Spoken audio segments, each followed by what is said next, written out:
মহাভারতের পাতায় পিতামহ ভীষ্ম একটা দিন নয়, দুটো দিন নয়, 58টা দিন সরসজ্জায় পড়ল। মনে রেখো মা, কোনোদিন কর্মফল ছাড়বে না। যে পিতামহ ভীষ্ম, যারা মহাভারত পড়েছেন বা জানেন, যাদের অভিজ্ঞতা আছে, এই পিতামহ ভীষ্ম বাবা কেমন সাধক ছিল। যাদেরকে কোলে পিঠে করে মানুষ করেছে বাবা, কিন্তু নিজে সংসারী নয়। যারা মহাভারত পড়েছেন বা জেনেছেন, ভীষ্ম কি সংসার করেছে? করেনি। কেন করেনি? শুধু বাবার সুখের জন্য সারা জীবন তার নিজের সুখ বিসর্জন দিল। হ্যাঁ, বাবার সুখের জন্য। সন্তান হলে হবে না মা, 10টার সন্তানের দরকার নেই, একটা ছেলে যেন ছেলের মতো ছেলে হয়। এই পিতামহ ভীষ্ম কেমন ছেলের কর্তব্য পালন করেছিল। ছোটবেলার নাম ছিল দেবব্রত। এই দেবব্রত জীবন কাহিনী যারা জানেন, এই দেবব্রতকে যদি কেউ একবার অনুকরণ করতে পারো, বুঝতে পারবে বাবা সংসারে থেকে বৈরাগ্য পালন করা যায়। সংসারে থেকে বৈরাগ্য পালন করতে হবে। কারণ মা, কলিযুগে তো সন্ন্যাস নিষিদ্ধ, কেউ পারবো না সংসার ধর্ম ত্যাগ করে। আর সব থেকে বড় কথা কি, বাবা মাকে কাঁদিয়ে রেখে যদি তুমি মঠ মন্দিরে গিয়ে উঠে পড়ো, তাহলে সেটা কি তোমার ধর্ম হলো বলে মনে হয়? কখনো না। কোনদিন হাজার জীবনে যদি কোটি কোটি জনম তুমি কৃষ্ণ বলে কাঁদো, তুমি কৃষ্ণ পাবে না। কেন?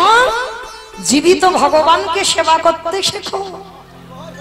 আর জীবিত ভগবান তো যে যার ঘরের বাবা মা। হ্যাঁ, তাহলে সেই বাবা মাকে কাঁদিয়ে যদি তুমি বাবাজি হয়ে যদি মঠে বাস করো, কোনোদিন তুমি কৃষ্ণ ভজনের অধিকার পাবে না। আগে জীবিত ভগবান সেবা করো, তারপরে তুমি ভজনের অধিকার পাবে। হ্যাঁ, যদি সেই বাবা মা কৃষ্ণ ভজনের বাধা দেয়, তাহলে তুমি ত্যাগ করো। সেই বাবা মাকে ত্যাগ করা বাঞ্ছনীয়। যেমন ত্রেতা যুগে ভরত করেছিল মা কৈকেয়ীকে ত্যাগ। ত্যাগ করেছিল কেন? ভজনে বাধা দিয়েছিল। রামকে 14 বছর বনে পাঠালো। তাহলে ওই রকম মাকে ত্যাগ করো। আর ত্যাগ করলে কোনোদিন তোমার ভজন নষ্ট হবে না, কোনোদিন অপরাধ হবে না। এমনকি শাস্ত্র বলছে বাবা, কৃষ্ণ রুষ্ট হলে গুরু রাখিতে পারে, আর গুরু রুষ্ট হলে কৃষ্ণ রাখিতে না। আমরা পাই, কিন্তু মনে রেখো, সেই গুরুদেবও যদি কৃষ্ণ ভজনে বাধা দেয়, সেই গুরুকে ত্যাগ করে দাও। শাস্ত্র বিধান দিয়েছে কি বাবা? বলি রাজা শুক্রাচার্যকে ত্যাগ করেনি, বামন রূপী ভগবান এসেছিল। তাহলে এইগুলো অনুভব করতে হবে। যদি বড় দাদা হয়ে ছোট ভাইকে কৃষ্ণ ভজনে বাধা দেয়, সে ভাইকে দাদাকে ত্যাগ করে দাও। দিয়েছিল না বিভীষণ? রাবণের চরণ ত্যাগ করলো, রামের চরণে ছুটে গেল, সবকিছু লঙ্কা ত্যাগ করে দিল চিরজনমের মতো। তাহলে গ্রন্থ বলছে, যদি কৃষ্ণ ভজনে সে যে কেউ হোক, এতে তোমার অপরাধ হবে না। কিন্তু বাবা মা যদি রাজি থাকে কৃষ্ণ ভজন কর আমার কাছে বসে, তা সত্ত্বেও যদি তুমি বাবা মাকে ত্যাগ করে দিয়ে মঠ মন্দিরে গিয়ে বসবাস করো, তাহলে তোমার কোনো জীবনে কৃষ্ণ ভজন হবে না, হতে পারে না। তো আজকে লক্ষ্য করে দেখেন বাবা, এই পিতামহ ভীষ্ম সংসারে থেকে বাবা বৈরাগ্য পালন করেছিল। মানে কোলে পিঠে করে ওদের 100 জন ভাই, এদের 5 ভাই কোলে পিঠে করে মানুষ করেছে। মানে দাদু হয়ে যে কাজগুলো করে ভীষ্ম করেছিল। কিন্তু সেই ভীষ্ম সংসারে থেকে বৈরাগ্য কিরকম পালন করতে হয় মা, শিখে নাও। আমি বলে যাই চরণ ধরে, সংসারী আছো তো? আমরা এখানে অনেকে সংসারী, আমিও সংসারী। সংসারে থেকে বৈরাগ্য কিরকম না, বিষয়েষু অনাসক্তি, বিষয়ের প্রতি আসক্তি থাকবে না। ভালো করে মনে রাখবেন মা, কোন বিষয়ে যেন আসক্তি না থাকে। বিষয় বলতে কি শুধু জায়গা জমি গাড়ি বাড়ি এইগুলো বিষয় না। মহাপ্রভু এই বিষয়ের কথা বলেনি।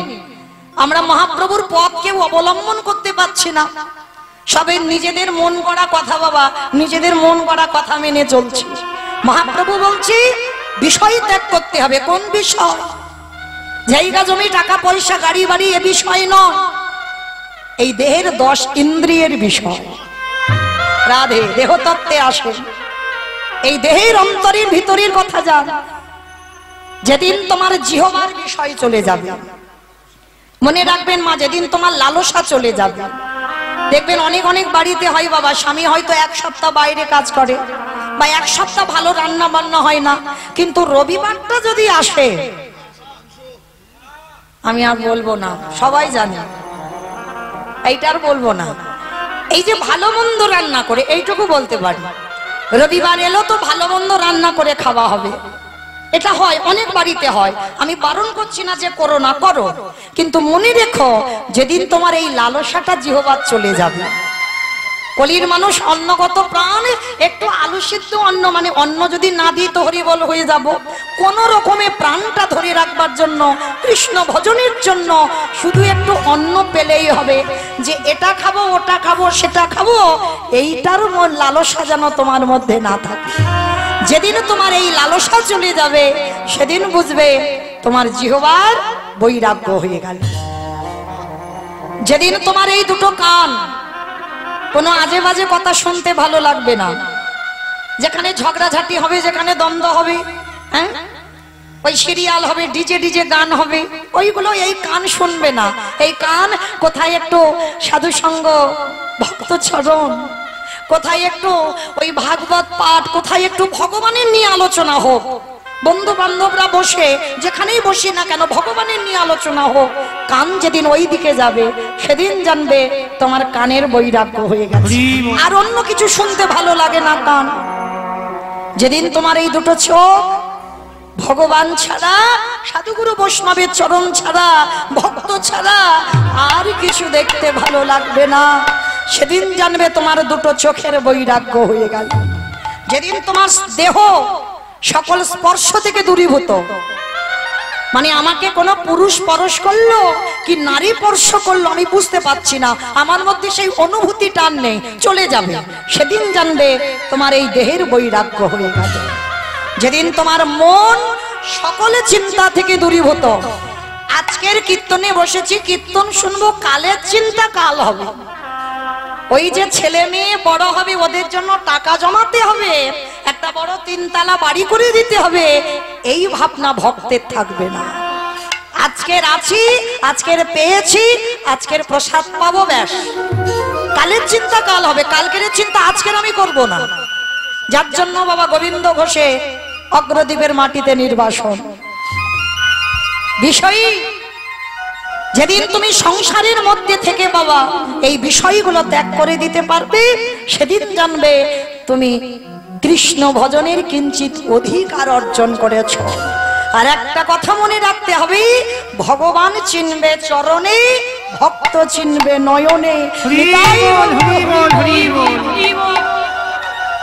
চরণ দেখবে ভগবানের চিনতে পারবে, আর ভক্ত দেখবে নয়নের দিকে তাকালে, যারা কৃষ্ণ নামে হৃদয়টা দুলে ওঠে, যে একবার কৃষ্ণ নামে নয়নে বাড়ি ছড়ে, বুঝবে কিঞ্চিত ভক্ত হওয়ার পথ অর্জন করেছে।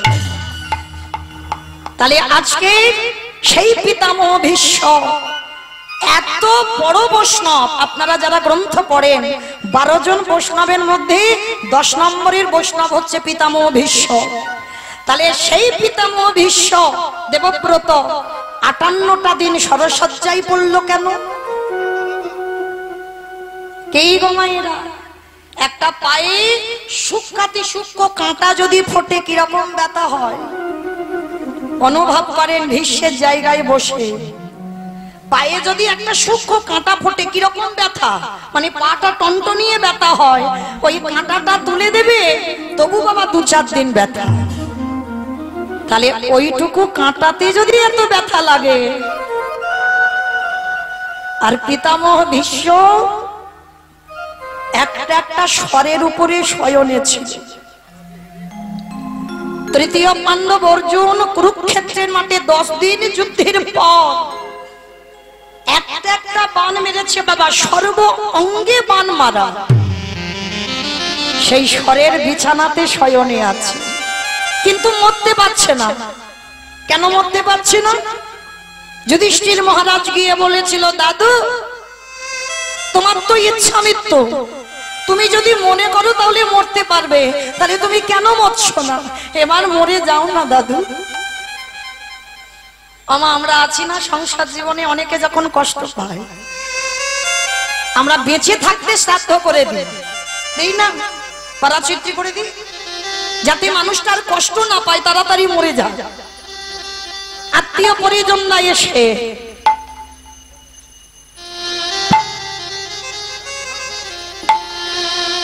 একটা উলুধ্বনি বলো হরে কৃষ্ণ হরে কৃষ্ণ কৃষ্ণ কৃষ্ণ হরে হরে হরে রাম হরে রাম রাম রাম হরি বল হরি বল উলুধ্বনি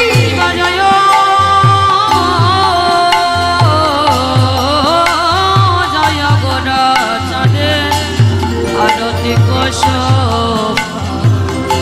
জহন্ন বিতট বনে জগমনলোভা জাহ্নবী তট বনে জগমনলোভা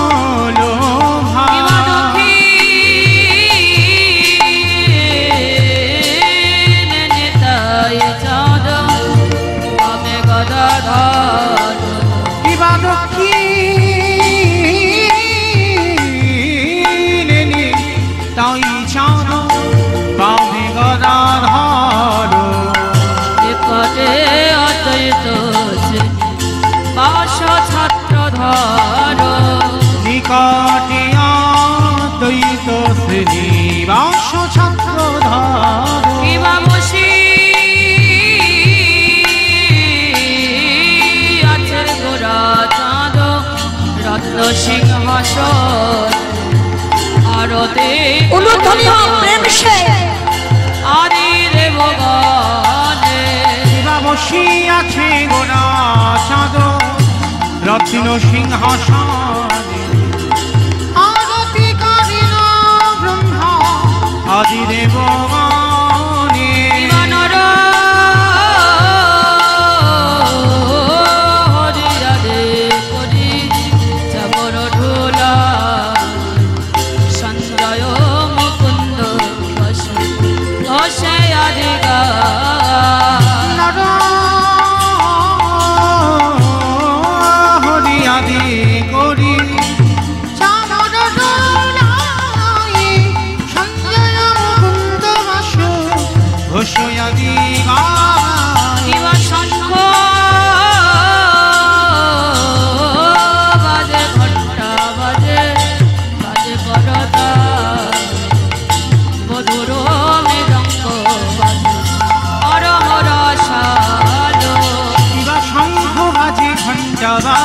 উলুধ্বনি উলুধ্বনি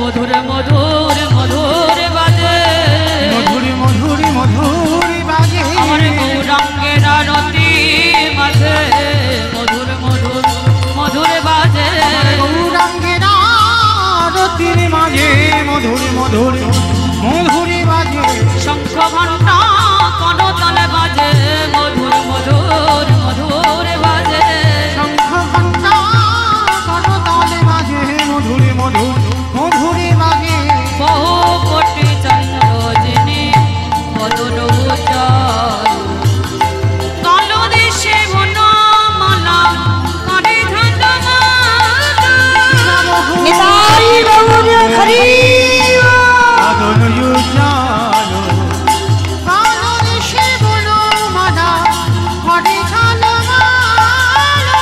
মলে মলে ঝলে মলে ঝলে মাল করে ঝলে মলে ঝলে মলে ঝলে মলে করে গৌরাঙ্গের গামলা ঝলে মলে ঝলে মলে ঝলে মলে করে গৌর গলে বন ফুলের মালা ঝলে মলে ঝলে মলে ঝলে মলে আমার গদা ধরে রে গাথা মালা ঝলে মলে ঝলে মলে ঝলে মলে করে গদা ধরি গাথা মালা ঝলে মলে ঝলে মলে ঝলে মলে করে আমার গদা ধরে রে গাথা মালা ঝলে মলে ঝলে মলে ঝলে মলে করে গদা ধরি গাথা মালা ঝলে মলে ঝলে মলে ঝলে মলে করে বহু কোটি চন্দ্র যিনি বদন উজ্জ্বল কালো দেশে বনমালা করে ধন্যবাদ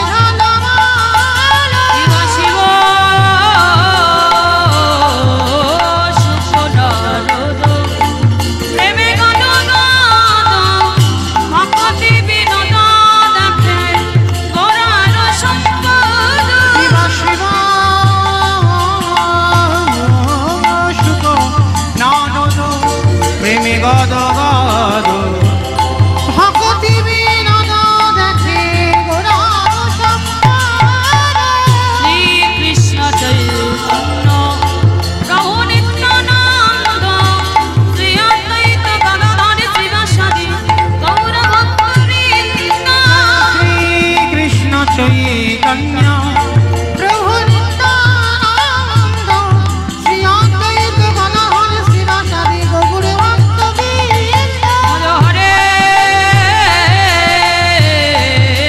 হরি কৃষ্ণ কৃষ্ণ হরে হরে হরে রাম রাম রাম হরে হরে বলো হরে কৃষ্ণ কৃষ্ণ কৃষ্ণ হরে হরে হরে রাম রাম রাম হরে হরে হরে কৃষ্ণ কৃষ্ণ কৃষ্ণ নিতাই গৌর হরে রাম রাম রাম হরে হরে আজকে চলেন সেই পিতামহ ভীষ্ম 58টা দিন ওই স্বরের উপরে স্বয়ং। তাহলে এইবার অনুভব করে দেখেন মা, পিতামহ ভীষ্মের মতো ব্যক্তি কি এমন অন্যায় করলো যার জন্য এত শাস্তি পেতে হলো? মনে রাখতে হবে বাবা, পাপ কোনোদিন বাপকে ছাড়ে না। ব্যাংকে টাকা রাখলে যেমন 9.5 চুরি সুদ আর আসল হয়ে ডবল হয়ে ফেরে, তুমি যদি কাউকে কাঁদাও, তুমি যদি কাউকে দুঃখ দাও, জ্বালা দাও, যন্ত্রণা দাও, ও তোমার জীবনে রিটার্ন আসবে। কি বাবা, তুমি যদি কোনো জীবনে পরের ধন না চুরি করো, তোমার ধন জীবনে চুরি হবে? গান্ধারীর কি এমনি এমনি 100 ছেলে চুরি হলো? চুরি করে রেখেছিল বলে তো হলো, হ্যাঁ? তাহলে কি হতো? তাহলে একটা কথা মনে রাখতে হবে, কারোর জীবনে কেউ দুঃখে আছে, কেউ সুখে আছে, হ্যাঁ? যারা যারা দুঃখে আছে বাবা, মনে মনে করছে বাবা অমুক জনের জন্য আমার জীবনটা বরবাদ, তাদের উদ্দেশ্য চরণ ধরে বলে যায়, যারা গ্রন্থ পড়েন, যারা ধর্ম বিশ্বাস করেন, তারা জীবনে এই কথা বলবেন না। কারণ মনে রাখতে হবে, কষ্ট পাচ্ছ কারোর জন্য নয়, দোষটা নিজেকে দাও। আমার অন্যায়, আমার দোষ। আমি যদি জীবনে ভুল না করতাম, তাহলে আমার সঙ্গে ভগবান এটা করতে পারত না। আর মনে রাখতে হবে বাবা, ভগবানের হিসাব একেবারে সূক্ষ্মাতি সূক্ষ্ম হিসাব। ভগবানের কেউ আপন হয় না, আর কেউ পরও হয় না। যে ডাকার মতো ডাকে, ভগবান সারা জীবন তার হয়ে যায়। নিতাই গৌর প্রেমানন্দে। হরি বল হরি বল। তা পিতামহ ভীষ্ম স্বরের উপরে শয়ন করে কৃষ্ণ দয়াময়কে প্রশ্ন করেছিল, কৃষ্ণ, আমি সরসজ্জায় পড়ে 100 জনমের চিন্তা করলাম। ভীষ্ম তো যেমন তেমন ব্যক্তি নয় বাবা, ইচ্ছা মৃত্যু, মনে করলে মরবে আর মনে না করলে মৃত্যু হবে না। তা স্বরের বিছানায় পড়ে 100 জনমে চিন্তা করলো, মানে 100 জনমে এমন কোনো পাপ করেনি যে আজকে কুরুক্ষেত্রের মাঠে 10 দিনের যুদ্ধে স্বরের উপরে শুয়ে শয়ন করতে হবে, মানে তীরের আগার উপরে। তা কৃষ্ণ দয়াময়কে প্রশ্ন করেছিল, কৃষ্ণ, কি আমার অপরাধ ছিল যে অপরাধের জন্য আমার এত বড় শাস্তি পেতে হচ্ছে, এত যন্ত্রণা, এত জ্বালা, 58টা দিন আমি কষ্ট পাচ্ছি? ভগবান আমার মুচকি হেসে বলেছিল, দাদু, ও দাদু, 100 জনমে যখন গেলে, আর একটু আগিয়ে দেখো না দাদু, 100 জনম পর্যন্ত যদি গেলে আর একটু আগিয়ে দেখো। আর যেই না পিতামহ ভীষ্ম আবার ধ্যানস্থ হয়ে 101 জনমে গেল, যেই না একটু আগিয়েছে, দেখতে পেল ওই ভীষ্ম সেই জনমে এক রাজা ছিল। আর রাজাদের একটা অভ্যাস আছে, মৃগয়া শিকার। ওই ভীষ্ম যে জনমে রাজা ছিল, মৃগয়া শিকার করতে গেছে, হঠাৎ দেখে না বাবা রাস্তায় একটা বিষধর সাপ। ভালো করে আস্বাদন করবেন মা, এইগুলো শোনার পরে না যদি কোনো কুকর্ম করতে যাও বাবা, পাটা 10 বার পিছনে আসবেই, যদি কেউ একবার জানে এগুলো। তা যেই না সাপটা পড়ে আছে, রাজা মনে মনে চিন্তা করলো, এই সাপটা রাস্তায় পড়ে আছে, যদি কারোকে দংশন করে দেবী করলো, কিন্তু সাপটা তো কোনো অন্যায় করেনি, কারণ তার তো আর খাট পালঙ্ক শ্বেত পাথরের ঘর করে দেয়নি ভগবান, তাকে বনে জঙ্গলে আশ্রয় দিয়েছে, রাস্তাঘাটে আশ্রয় দিয়েছে, সে কোনো অন্যায় করেনি, সাপ সাপের ধর্ম করেছে। কিন্তু রাজার ধর্ম তো ওটা নয়। রাজা কি করেছিল, তীরের আঘাতে করে সাপটাকে তুলে একেবারে দূর করে ছুড়ে দিয়েছে। আর যখনই ছুড়ে দিল, একটা ফণি মনসার গায়েতে সাপটা পড়ে গেল। আমাইরা ফণি মনসা বলো তো না কি বলো? আমরা ফণি মনসা বলি। ফণি মনসা বেশ, কারণ সব জেলার ভাষা তো এক নয়, ওই জন্য জিজ্ঞেস করলাম। তা এই ফণি মনসার যারা দেখেছেন, গায়ে হাজার হাজার কাঁটা, ছোট ছোট কাঁটা ভর্তি, মানে তুমি যে গাছটাকে কোথায় ধরবে তুমি জায়গা পাবে না, এত কাঁটা। আর সেই কাঁটা গাছে ফেলে দিল সাপটাকে। আর যদি বাবা কেউ কাঁটাতে আটকে যায়, সঙ্গে সঙ্গে কি মৃত্যু হয়? সাপটা বাঁচবার জন্য যত নাড়াচাড়া করছে, ওই একটা একটা করে কাঁটা তত ভিতরে চলে যাচ্ছে। অসহ্য যন্ত্রণা সাপটা, এত যন্ত্রণা হচ্ছে, এত জ্বালা, রক্ত মাটিতে ঝরে ঝরে পড়ছে। সাপটা তখনই কেঁদে কেঁদে বলল, প্রভু কি এমন অপরাধ করেছিলাম, কি এমন দোষ আমি করেছিলাম, যে দোষের জন্য আজকের আমার এত বড় শাস্তি পেতে হচ্ছে? বলতে পারো আমার অন্যায়টা কি? আমি তো আমার ধর্ম পালন করেছি, আমি তো অধর্ম করিনি।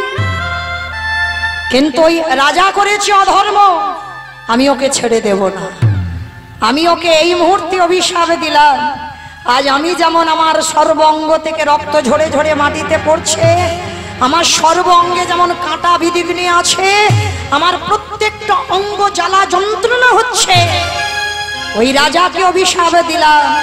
আমি ক্ষুদ্র প্রাণ হতে পারি আমার, আমি যদি সত্যি ধর্ম পালন করে থাকি, আমি যদি অধর্ম না করি, আমি অভিশাপ দিলাম রাজন, তোমাকে আমার মতো করে এইভাবে কাঁটার উপরে পড়ে আমার মতো যন্ত্রণায় ছটফট করতে হবে হবে হবে।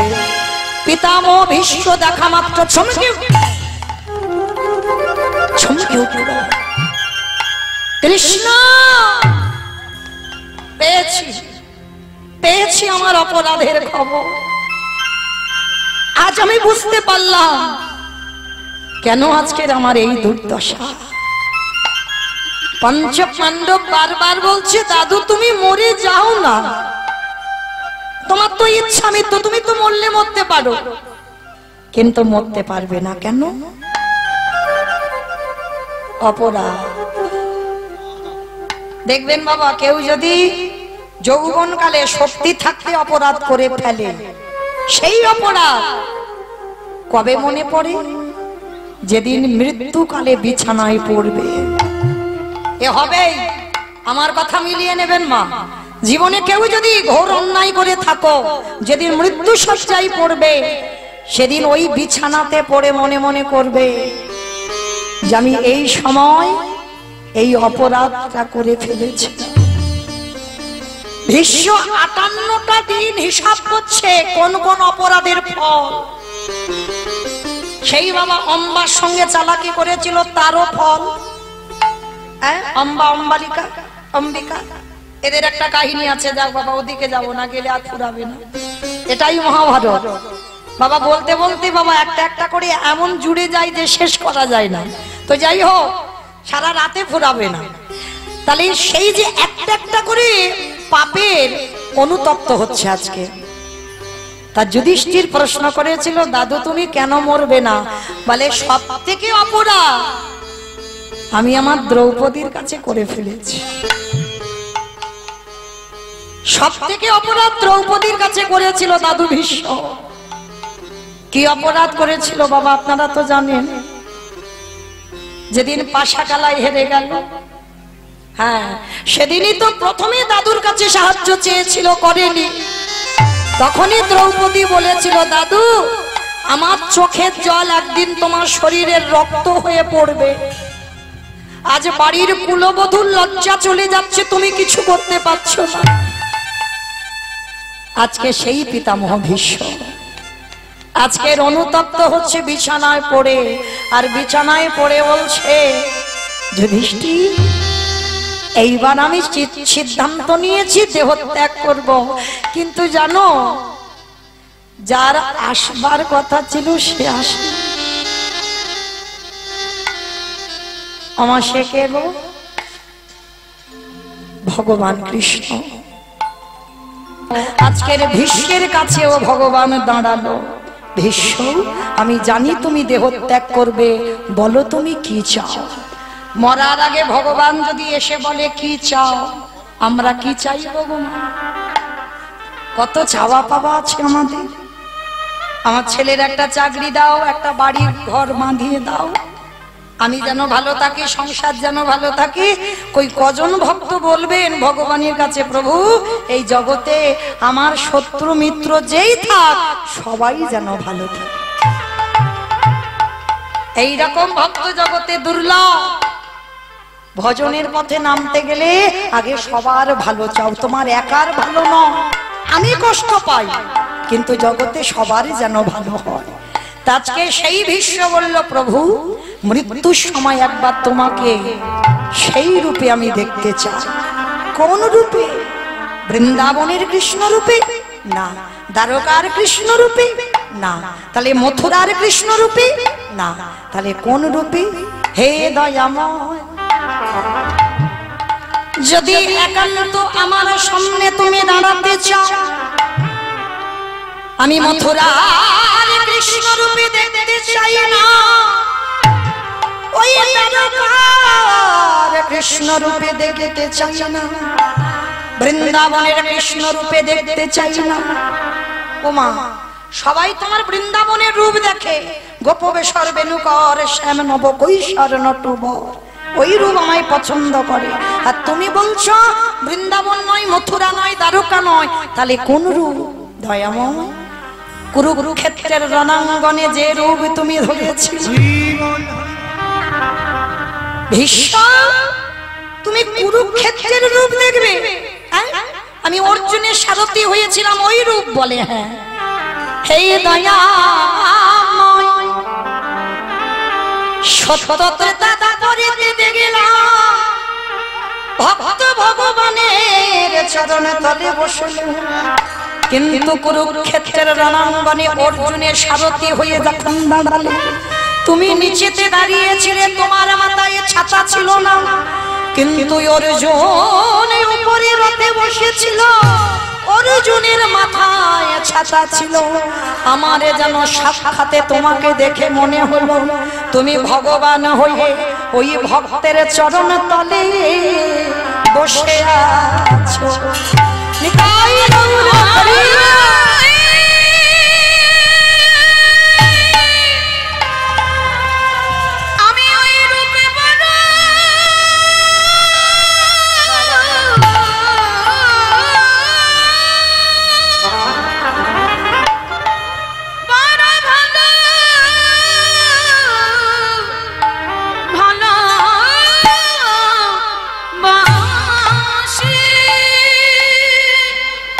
কারণ ভগবান ধরে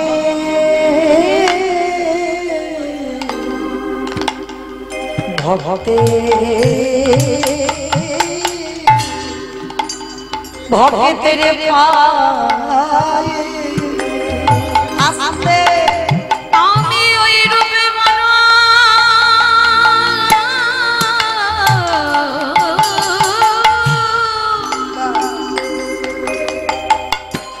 বড় ভালো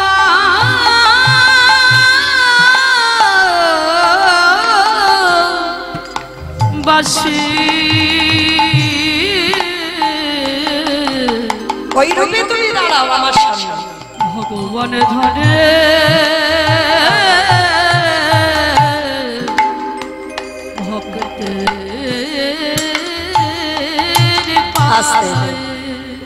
এইটা লক্ষ্য করবেন মা, কর্ম তোমার কোনোদিন ছাড়বে না। এই কতজন ভক্ত হরি বাসরে বসলে, কতজন ভক্ত হরি নামে ডুবে গিয়ে প্রেমের সাগরে ডুবে কাঁদলে, কতজন সাধু সঙ্গ করলে, কতদিন তুমি গুরু চরণ আশ্রয় করেছ, কতদিন তুমি একাদশীর উপবাস করছো, এই ভালো ভালো কর্ম আমাদের সাথে দেবে। তবে মায়েরা, আমি মৌমিতা একটা গ্যারান্টি দেব, এটা আমার গ্যারান্টি, ওটা তোমার সাথে যাবে, কেউ যাক না যাক, কর্ম তো যাবে, আর একজন সাথে যাবে, কে জানি না আপনাদের। এটা নদিয়া তো, বাহ, বড় ভাগ্যবতী, বড় ভাগ্যবান। আমি তো অনেক প্রতিদিন অনেক দূরের মানুষ, তাহলে এই নদিয়ার মাটিতে দাঁড়িয়ে বলে যাই, আমার সৌভাগ্য যে আপনাদের মতো ভক্ত চরণে দাঁড়াবার অধিকার পেয়েছি।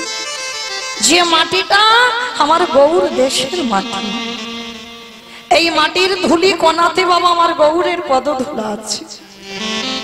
আপনারা বড় ধন্যাতি ধন্য। তাহলে আজকে সেই মাটিতে দাঁড়িয়ে আমি গান গাইছি বাবা, এ যাতা ব্যাপার নয়, অনেক জন্মের সাধনা, একটা দুটো জন্ম নয়। তাহলে আজকের মনে করেন মা, এই যে আমি মৌমিতা যে গ্যারান্টিটা দেব সেটা সাথে যাবে কি কর্মফল, আর কি জানি না আপনাদের এই নদিয়াতে নিয়ম আছে কিনা, তবে আমার ডায়মন্ড হারবার গঙ্গাসাগর এলাকায় নিয়ম আছে, মানুষ মরে গেলে সাথে কিছু দাও বা না দাও, দুটো জিনিস ভাড়া করতে হবে, একটা হলো খোল আর একটা হলো করতাল। মহাপ্রভুর সঙ্গে কিন্তু রোল্যান্ড ছিল না, মহাপ্রভুর সঙ্গে হারমোনিয়াম ছিল না, বেহালা ছিল না, ছিল কি খোল আর করতাল। এই দুটো সম্পদ, এই দুটো সম্পদ নিয়ে মহাপ্রভু নদিয়ার মাটিতে একেবারে হরি নামের বন্যায় মাতিয়েছে। তাহলে শেষের দিনে সেই আমাদের সাথী হচ্ছে কি খোল করতাল। আর এই দেহটা বাবা, এই যে বলছি না আমি মৌমিতা, না এই মৌমিতাটা আমি নয়, এইটা খেয়াল করতে হবে মা। এইটা যে একবার জেনে যাবে আমিটা কে, তার জীবনে কোনো দুঃখ কষ্ট থাকবে না। আমিটা তো মৌমিতা নয়। কে মাইরা, যদি আমি মরে যাই, তাহলে যদি রাত্রিবেলা মরে যাই, সকালবেলা আত্মীয় পরিজনরা এসে বলবে, হ্যাঁ রে এখনো মরা দেহটা ভিতরে রেখেছিস, বের করলি না? কি বাবা বলবে না? একবারও কি বলবে কেউ যে হ্যাঁ রে মৌমিতার দেহটা এখনো ভিতরে আছে, বের কর? কেউ বলবে না। মানে হৃদয় থেকে যখন বাবা পরমাত্মা রূপী ভগবান চলে যাবে, সবার দেহটা বাবা মরা হয়ে যাবে। তাহলে কৃষ্ণ আছে বলে তোমার দেহের এত দাম, আর কৃষ্ণ যেদিন তোমার দেহ থেকে চলে যাবে, এ দেহের কোনো দাম থাকবে না। নিতাই গৌর প্রেমানন্দে।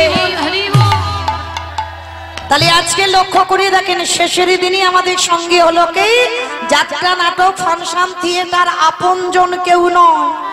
যার জন্য তুমি কৃষ্ণ ভজন ভুললে সেও তোমার আপন নয়। তাহলে শেষে গেল কি এই হরি নামে যাবে,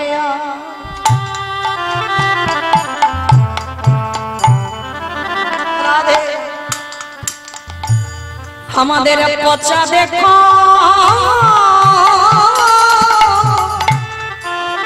দেখো যা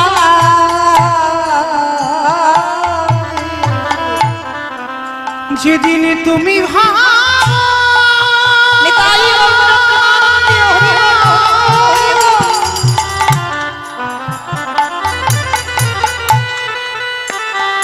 যেদিন তুমি ভাবো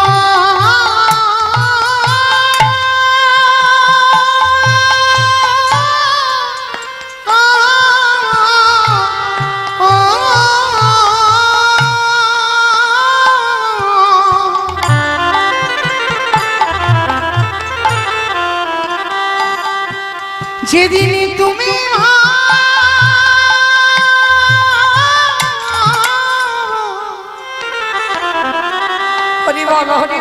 ওই ভাব পরে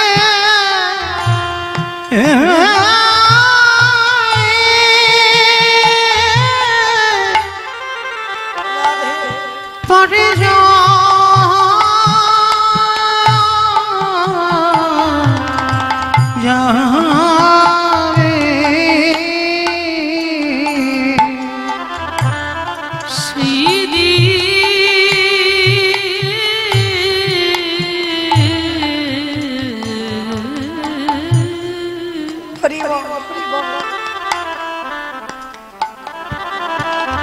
সেই দিন নাম যাবে যা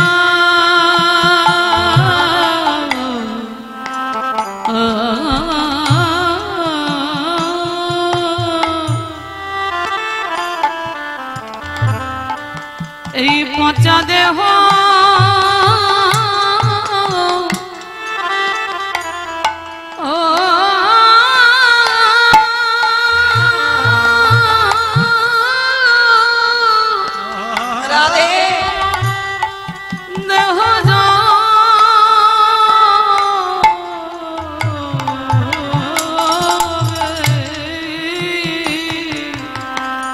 ভাই সেদিন তোমার সঙ্গের সাথী সাথী কেউ থাকবে না, যেদিনে খোঁচা ছেড়ে হরিবল হরিবল প্রাণ পাখি চলে যাবে। ও ভাই তোমরা যতই করো সব আমার সেদিন আমার বলেছে কেহ রবে না। সবাই আমরা এলাম খালি হাতে যাব খালি হাতে, শুধু মিছে মায়া ওরে রইল। হে দয়াময় আমাদের কারোর কৃষ্ণ ভজ কারোর হলো না ভাব, কৃষ্ণ বলে বলে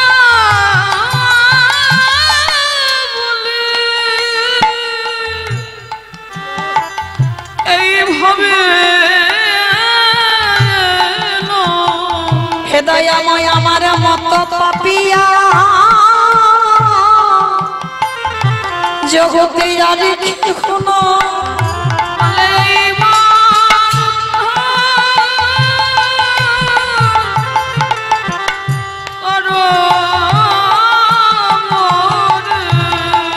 তোমারে ওই চরণে আশ্রয় নিলাম,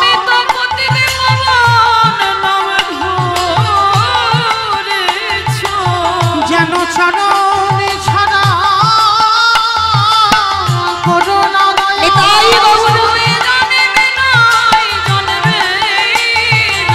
আমি যে ওই চরণে অভিলাষী, যেন চরণে ছাড়া করুণা দয়া, নিতাই গৌর যেন চরণে ছাড়া করুণা দয়া, তোমার ওই চরণে আশ্রয় দিও, ওই চরণে আশ্রয় দিও, সেদিন নামে যাবে এই পচা দেহ যাবে। কৃষ্ণ ভজিবারে তরে সংসারে আয়ন, সংসারেতে আইলু ওগো মিছে মায়ায় বদ্ধ হয়ে সবাই বৃক্ষ সম হয়ে, বৃক্ষ হইলু। শিশুকালে কৃষ্ণ ভজে কৃষ্ণ পাবার আসে, কৃষ্ণ বাবা রসি ওগো যৌবনেতে কৃষ্ণ ভজে আসে মানায় আসে, বৃদ্ধকালে কৃষ্ণ ভজে জমের তরাসে। হরিবল হরিবল এগো মায়েরা কথাটা সবাই জানি সবাই বুঝি, কিন্তু অনুভব কেউ কোনোদিন করেছো? শিশুকালে কৃষ্ণ ভজে কৃষ্ণ পাবার আসে।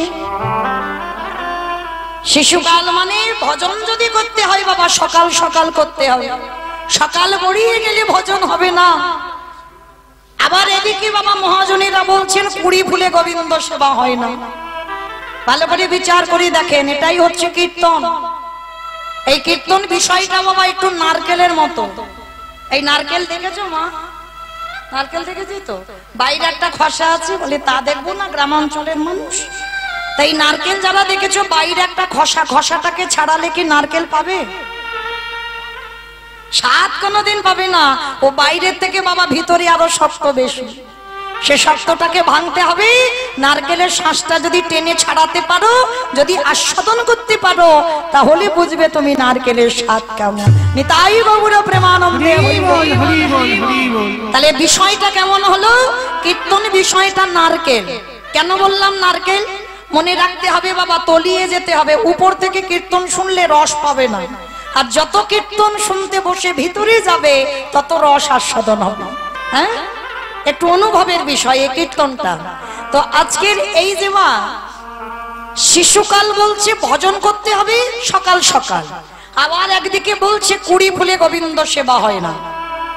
মানে একদিকে বাবা বাস্তবটা রাখবো, একদিকে দেহ তত্ত্বে মিলিয়ে নেন। কারণ আমার লীলাটাই তো বাবা একেবারে তত্ত্ব মিশ্রিত লীলা, তাই না? একদিকে থাকবে লীলা আর একদিকে থাকবে দেহ তত্ত্ব, দুটোকে মেলাতে হবে। হ্যাঁ, আমাদেরও যে উত্তর গোষ্ঠ সেটা তো আমাদের মেলাতে হবে দেহের সঙ্গে। কেমন? আমাদের জীবনে পূর্ব গোষ্ঠ হয়েছে, আমাদের সবার জীবনে উত্তর গোষ্ঠ হবে। হরি বল, হরি বল। প্রত্যেকের জীবনের রাসের বাঁশিও বাজবে। শুধু বাবা বৃন্দাবনে ভগবান ব্রজঙ্গনাদের রাসলীলার বাঁশি বাজিয়ে ডেকেছিল না, প্রত্যেকের জীবনের রাসের বাঁশি বাজবে। দেখবেন মা, হয়তো বিকাল বেলা আমি এই কপালে টিপটা পড়েছি, সিঁদুরটা এখন সিঁথেতে দেওয়া হয়নি, এক চোখে কাজল টেনেছি, এক চোখে এখন দিইনি। ওই সময় যদি আমার নাম ধরে বাঁশি বাজে, হরি বল, হরি বল, আমি কি বলতে পারবো যে আমার এক চোখে কাজল পড়েছি, এক চোখে পড়িনি? এখন আমার ছেলেটা বাড়িতে আছে, ছেলেটার কাছে যাইনি, ওর কাছে যাই তবে তোর বাঁশির ডাকে যাব, হবে না। বৃন্দাবনে ব্রজগোপীদের বংশী ধ্বনি করে ডাকলো, কোন ব্রজগোপীর দেহ যায়নি, কারণ পরমাত্মার সঙ্গে জীবাত্মার মিলনই হলো রাস। এই বাহ্যিক জগতের কোনো কিছু মানুষের মতো দেহের মিলন, একটা নৃত্য হলো, সেটা রাস নয়। জীবাত্মা পরমাত্মার মিলনটা হলো রাস। তাহলে প্রত্যেকের জীবনে একদিন রাসের বাঁশি বাজবে। তো আজকে লক্ষ্য করে দেখেন বাবা, এই যে একদিকে থাকবে দেহতত্ত্ব, একদিকে থাকবে আমাদের লীলাটা। শিশুকালে কৃষ্ণ ভজে কৃষ্ণ পাওয়ার আসে, মানে ভজন করো সকালবেলা যদি ভগবান আসে। আবার বলছে কুড়ি ফুলে সেবা হয় না। কি মাইরা কুড়ি ফুল সেবা হয়? কুড়ি ফুল সম দেহতত্ত্বে মিলিয়ে দেখো বাল্যকাল কুড়ি ফুল। এই যে ছোট ছোট বাচ্চারা কীর্তন শুনতে বসবে মা, কত অভিজ্ঞতা আছে কি, কত বুঝবে না, বুঝতেও পারবে না। ওটা বলছে মহাজনেরা কুড়ি ফুল, ও ফুল সেবায় লাগে না। কারণ আমরা তো বাবা ধ্রুবের মা হতে পারিনি, আর আমরা প্রহ্লাদের মা হতে পারিনি। হ্যাঁ, 5 বছরে বয়সে এই দুটো ছেলে, ভাগবতে বলছে, আমি মৌমিতা বলছি না, ভাগবতে বলছি, এই দুটো ছেলে 5 বছরে কৃপা পেয়েছিল। কিন্তু এমনি এমনি না, বহু বহু জন্মের সাধ্য সাধনা ছিল বলে তবে তো 5 বছরে কৃপা। নিতাই গৌর প্রেমানন্দে হরি বল। তো আজকে লক্ষ্য করে দেখেন, এই যে বাবা শিশুকাল, তার মানে আমাদের সন্তানরা ধ্রুব নয়, আমাদের সন্তানরা প্রহ্লাদ নয় যে ওই ফুলটা গোবিন্দ সেবায় লাগবে। আর বাসি ফুল তো লাগেই না, সেটা আমরা সবাই জানি। কে গো মায়েরা, বাসি ফুল গোবিন্দ চরণে দাও। যে ফুলটা গাছে ফুটেছিল ঝরে পড়ে গেছে, ওটাকে বাসি ফুল বলছে বাহ্যিক জগতে। আর দেহতত্ত্বে একবার মেলান বাসি ফুল, দন্ত পড়ে যাবে, কেশ পেকে যাবে, চামড়া গুলো আলগা হয়ে যাবে। এ ফুল গোবিন্দ সেবায় লাগাবে না।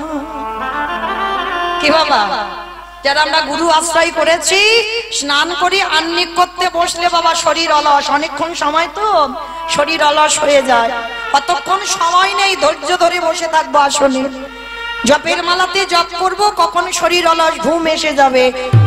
মানে ও ফুল গোবিন্দ সেবায় ঠিক ঠিক লাগছে না, লাগছে কিন্তু ঠিক ঠিক লাগছে না। গোবিন্দ আমার বলেছিল, যৌবন বড় ভালোবাসি, রাধে গো এই জগতে যদি একজন ভক্ত আমায় যৌবন দিয়ে ভালোবাসে। আমার যৌবন মানে কোন সময় কি বললো? আমাদের দেহে যৌবন নেই, যেমন সকালবেলায় দেখবেন সূর্য যখন ওঠে, সূর্যের তেজ হয় না, তেজ হয় তখন দেখবে সূর্য যদি গায়ে পড়ে রোদ, তখন খুব আনন্দ হয়, আরো ঠান্ডার সময় অতটা কষ্ট হয় না। ওই সূর্য যখন একেবারে মাথার উপরে ওঠে, তখন বাবা এত তেজ যে ওই গরম সহ্য করা যায় না, মনে হয় যেন এসি ঘরে থাকলে ভালো হয়। তাহলে ওই দুপুরবেলা সূর্য মাথায় ওঠে, ওইটা হলো আমাদের যৌবনকাল। রক্ত গরম, সংসারের মায়ায় আবদ্ধ হলাম, একেবারে সংসারের মায়ায় ডুবে যখন গেলাম, এইবারে সংসার জীবনে, এই সংসারে জীবন করতে করতে বাবা বেলা তো গড়াবে, কিন্তু ভজন যদি করতে হয়, যখন তোমার রক্ত গরম থাকবে তখন ভজন করো, আর ওই ফুলটা গোবিন্দ সেবায় লাগাও। যৌবন মানে যখন আমি দাঁড়াতে পারবো, হরিব, দুটো হাত গোবিন্দ সেবার কাজে লাগবে, দুটো কান ভালো করে কৃষ্ণ নাম শুনতে পাবে, যেদিন আমার দুটো চোখ ভগবানের রূপ মাধুর্য দেখতে পাবে, যেদিন আমার জিহ্বা কৃষ্ণ নাম উচ্চারণ করতে পারবে, সেই সময়টাকে বলা হলো যৌবনকাল। এই দেহের প্রত্যেকটা অঙ্গ প্রত্যঙ্গ সতেজ। কি বাবা, আজ সতেজ আছে বলে তো সংসার আমার ভালোবাসে, আর যেদিন আমার এই শরীরের 10 ইন্দ্রিয় সব শীতল হয়ে যাবে। এখন আমি দাঁড়িয়ে কীর্তন গাইছি, সবাই খবর নেয় দিদি কেমন আছো, কিন্তু যেদিন আমি দাঁড়াতে পারবো না, যেদিন আমি বিছানায় পড়বো, সেদিন কেউ একবারও ভুল করে জিজ্ঞেস করবে না দিদি কেমন আছো। কেন? সেদিন তো আমি সংসারে আর কিছু দিতে পারছি না। একটা কথা মনে রাখবে, যতদিন তুমি এই সংসারটা এমন একটা সংসার, যতদিন তুমি সংসারকে দিতে পারবে, সংসার ততদিন তোমার ভালোবাসবে, আর যেদিন থেকে তুমি সংসারে দেওয়া বন্ধ করে দেবে, এই সংসার তোমার আর ভালোবাসবে না। নিতাই গৌর প্রেমানন্দে। এটা বাস্তব, এটা মেনে নিতে হবে বাবা। তো আজকে লক্ষ্য করে দেখেন, রাধারানী গোবিন্দকে বলেছিল, বধূ হে, তুমি যেই ব্রজ ছেড়ে মথুরার রাজা হলে বটে, এতে আমার দুঃখ নাই, তুমি সবার হতে পারো, কারণ তুমি জগন্নাথ। যে জগতের নাথ হয় সেই তো জগন্নাথ, মানে আমারও ভগবান, আপনাদেরও ভগবান, সবার ভগবান। তা রাধারানীর প্রেমটা কেমন ছিল? আমাদের মতো তো প্রেম নয়। কি বাবা, আমাদের প্রেমগুলো কেমন? যদি কাউকে ভালোবাসি, তুমি অমুক জনের সঙ্গে কথা বলবে না, তুমি অমুক জায়গা যেতে পারবে না, তুমি এই জিনিসটা খাবে না, এই জিনিসটা পড়বে না, এটা আমাদের ভালোবাসা, এটা আমাদের প্রেম। আর রাধা গোবিন্দের প্রেম আত্রেন্দ্রিয় প্রীতিবাঞ্ছা তারি বলে কাম, কৃষ্ণেন্দ্রিয় প্রীতিবাঞ্ছা ধরে প্রেম নাম, ধরে প্রেম নাম। আমার রাধা গোবিন্দের ভালোবাসায় কামের ভালোবাসা নাই। কেন? রাধারানী জানত আমি তোমার গরবে, গরবিনী আমি রূপসিত মাদরূপে। উলুধ্বনি মায়েরা,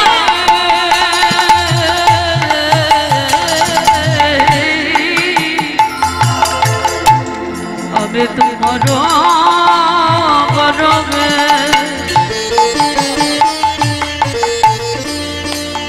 গরবিনী আমি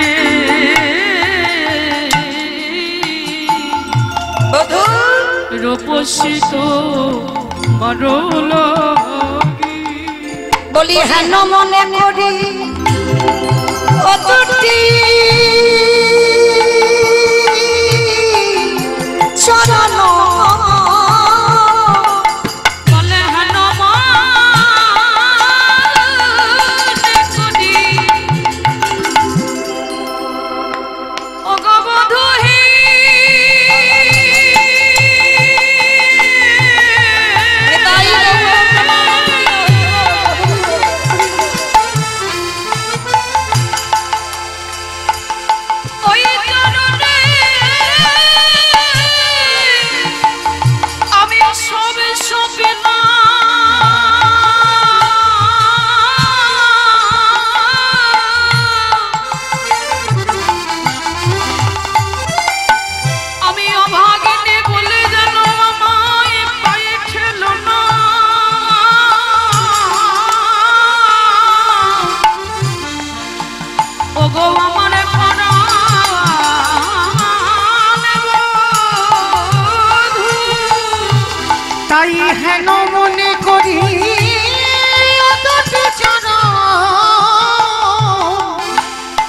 আবার সদাই রাখিব ধরে গো, সদাই রাখিব অগহন মনে করি দুটি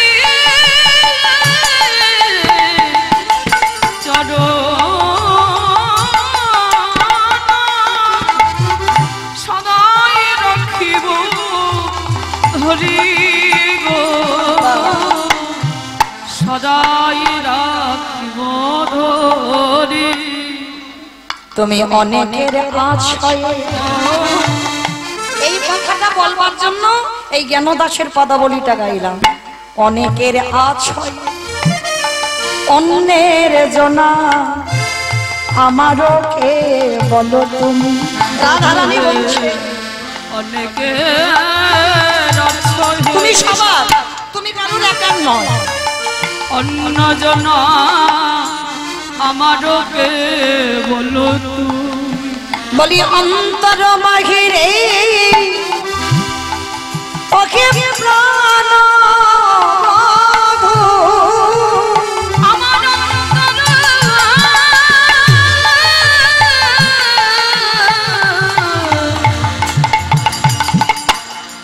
বাহিরে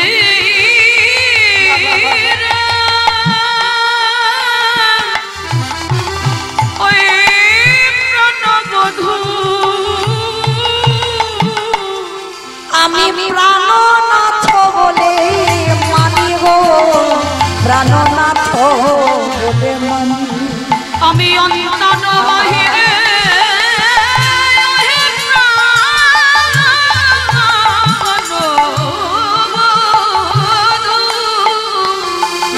আমি প্রাণনাথ বলে মানি, প্রাণনাথ।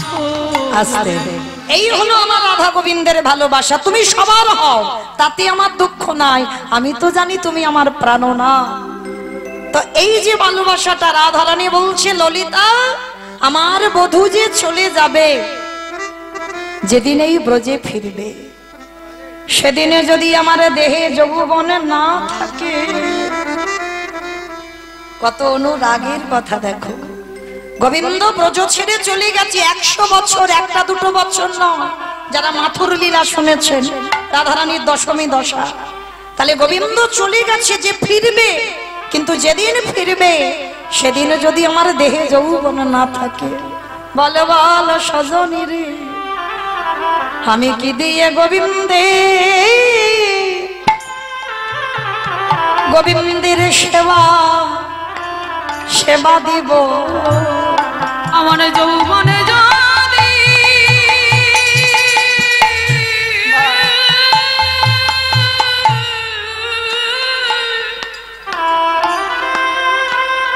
রাধে, আমার যৌবনে যদি ফুরায়ে গেল,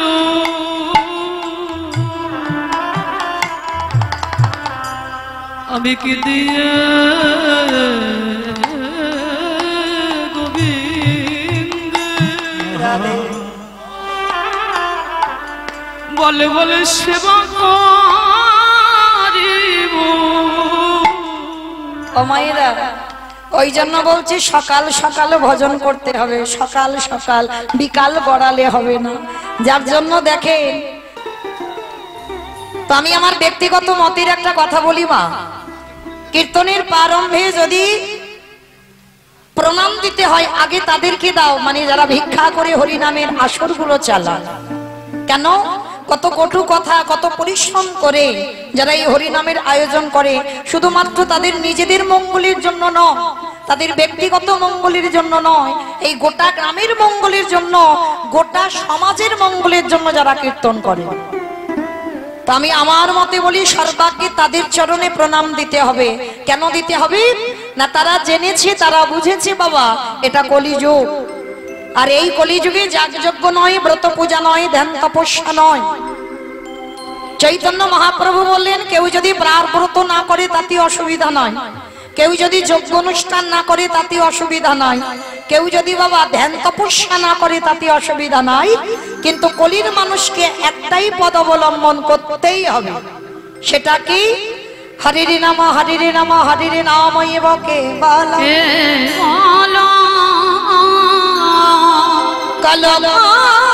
নাস্তে বা নাস্তে বা নাস্তে ভগতির